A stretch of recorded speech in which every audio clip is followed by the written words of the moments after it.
Hello, everyone, and welcome back to Neurodiverse Investment. I'm your host, John Monroe, and boy, was NXT Gold Rush crazy. Week 1, we had some major things happening, a big OMG moment at the end.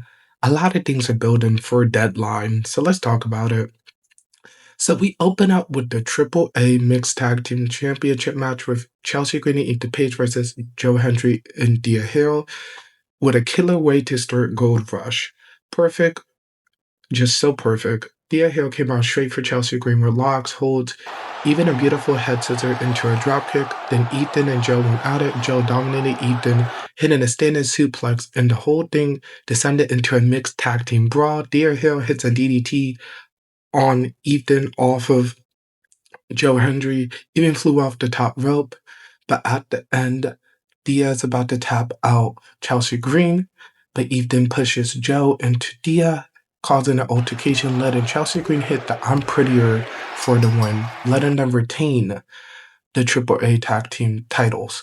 Really good, and I cannot wait to see where the Triple A Tag Team titles go for WWE. Maybe SmackDown. I want to see where would they get defended next.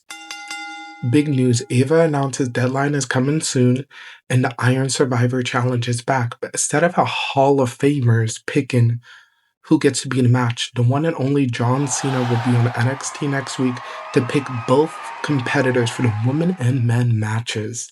That's good. And it pretty much shows if John Cena picks them, then they're going to get a push. Oh, I cannot wait. I am excited. And you never know, maybe John Cena AA someone on NXT. We have to wait to see. Then we have Travion Heights talking about his big win over Josh Briggs, and then out of nowhere, him and Josh Briggs go for a brawl, pretty much setting up their feud, maybe at deadline, or maybe both men will be in a match. We have to wait to see.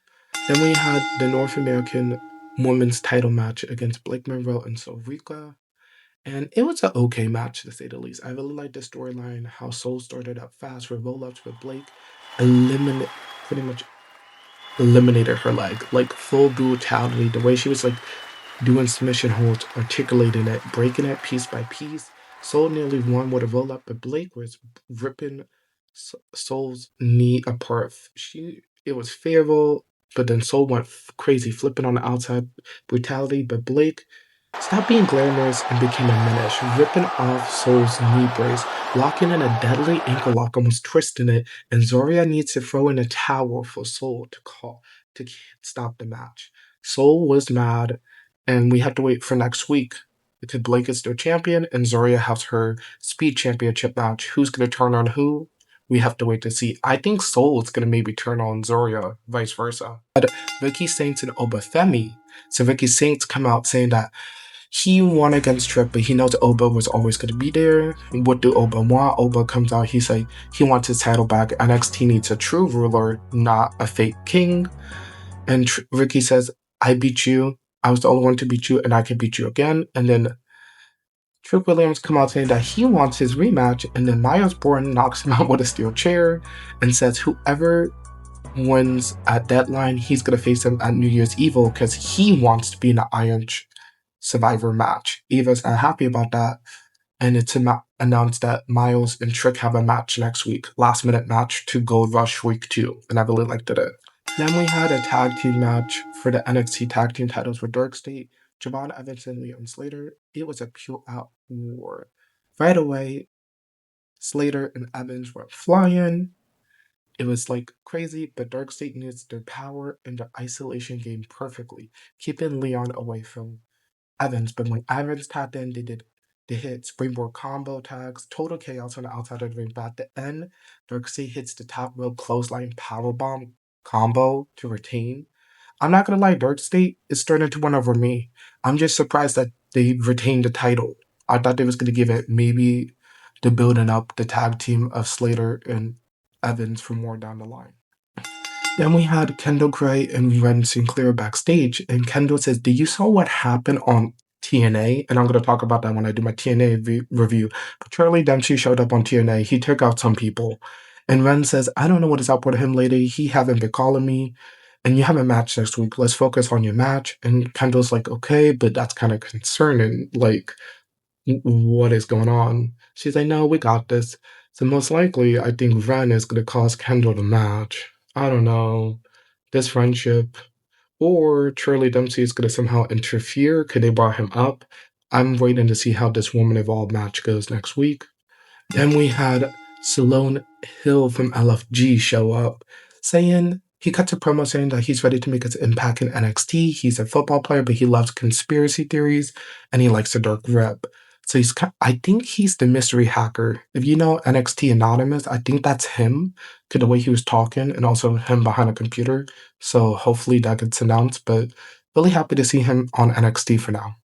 And then we had the main event, the NXT Women's Championship match with Tatum Paxley and Jacy Jayne. And these women stole the entire show. Tatum with full spider mode, creepy corner offense, even took out Fatal Influence with a crazy dive herself. But on the outside, Jacy Jayne hits a cannonball and a running river bulldog in the inside of the ring top rope, using those heel tactics to stay on top. But the closing stretch were emotional, insane, hard-hitting reversals, big wrists, even a top rope neckbreaker by Tatum Paxley, but at the end, a screw job city happens, guys. Izzy tries to tell Tatum to use a chair. Tatum doesn't use the chair. Chaos on the outside. Laney Reed tries to bring in the title. Izzy takes out Laney. And then on the outside, Tatum is about to go back in the ring, but then Sean and Nico stop her, and then Izzy hits a big boot, beating the hell out of her, dragging her back in the ring for Jacy Jayne to hit the rolling punch for the win. Jacy is now a two-time NXT champion, and the Colon just turned on Tatum. What the ending? I liked it, but that was unexpected. I thought they was going to maybe turn on her by deadline or by New Year's Evil, but this quickly? I didn't expect Tatum to lose her title that quickly. Most likely, we're going to maybe see Tatum and Izzy in the Iron Survivor match. It just makes sense. And then they're going to maybe have a one-on-one at New Year's Evil. I don't know, really interesting. And Jacy Jayne as a champion, I kind of get it, and I kind of like it as well. Because next week, Fatal Influence have 2 title matches. So will we see Fatal Influence take the Evolve and Speed titles? If that's the case, Fatal Influence is taking all the gold. I wouldn't be mad about that. Tell me, what was your favorite match down below? I would say my favorite match would have to be the mixed tag team match or the main event.